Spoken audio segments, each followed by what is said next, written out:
But the Election Commission in Bangladesh itself has turned down the opposition's demand for a repoll.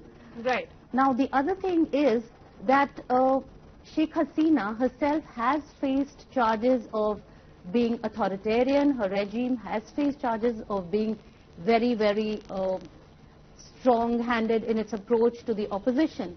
But what do you do when the Election Commission itself is saying that the election was fair? Right. So what does this mean for Sheikh Hasina then, Parul? Her massive electoral win, third time consecutive Prime Minister, and this is her fourth term right now. In India, we'll talk about India-Bangladesh relations in just a bit, but India too sent its observers to monitor the Bangladesh election. There was a lot of curiosity in India as well about the election in the neighborhood, whereas the result was almost a foregone conclusion, wasn't it? Well, in some ways it was. I don't think it was entirely a foregone conclusion, because in the run-up to the polls, I think the Awami League itself was not very certain if it would pull through with such a huge majority. The BNP had come back into the poll fray. You know, it hadn't contested the last elections in 2013, so they were not so sure about the election outcome. And I think the present outcome has taken everyone by surprise. 268 seats for the Awami League, 20 seats for their ally, the Jatiya Party. 288 is really, really a remarkable result. And what it means for Sheikh Hasina? Well, she's won a third unprecedented term in office. I think why her party has won a thumping majority is really because Bangladeshis are looking for stability. They're also looking for development, because Sheikh Hasina has been credited with carrying on a lot of development in the country. Economic growth is remarkable. That's right. 6% growth. Right. Consistently. Right.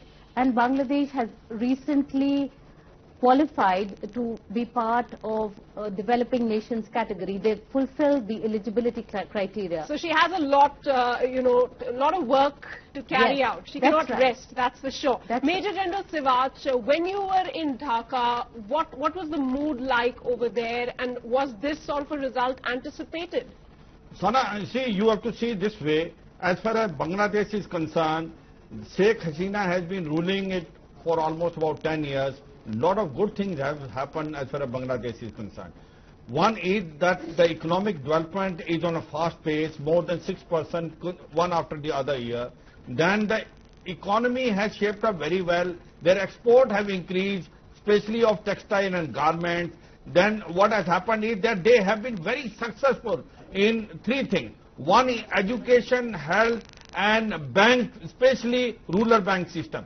So overall, the Bangladesh is been improving tremendously under her, and the stability factor is what the people wanted that, and it has come. The another thing what she has basically the new young lot, the 65% of Bangladesh population is less than 35 years. She has sort of tied a accord with them that those who were involved in 1971 war crimes, they were punished. And they were punished, few of them were even hanged.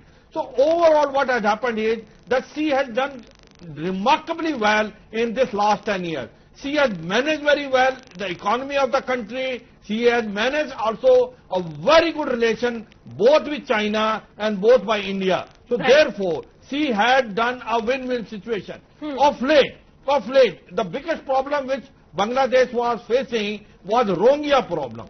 The way she handled this Rohingya problem has won the hearts and mind of Bangladeshis, because they had basically same religion as Rohingyas, Muslim, at the same time international community. More than 7 lakhs Rohingyas have come into Bangladesh from Rakhine province of Myanmar. The way she conducted that, the camp, the relief, that by and large it is worth seeing it, the way she controlled the whole issue. And internationally her reputation has gone up, and she has in fact exposed the state consular of Myanmar, Myang Sing Chui. So therefore overall, if you see run up to the election, her is a success story, whereas basically Khalida Jia, Khalida Jia fell for it because she had nothing to show.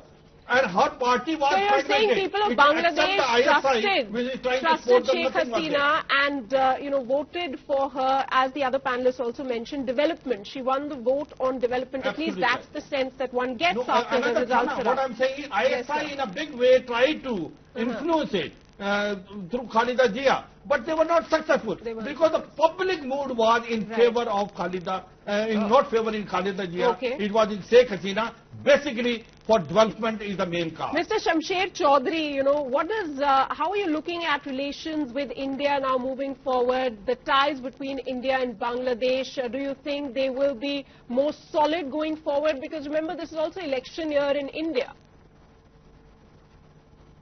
See, one of the other important factor that helped Sheikh Hasina immensely is the security factor. She has cracked down on extremists, and we were attacked by extremist groups only a few months ago, just over a year ago, and the government's zero tolerance for any kind of terrorism has found great resonance with the voter.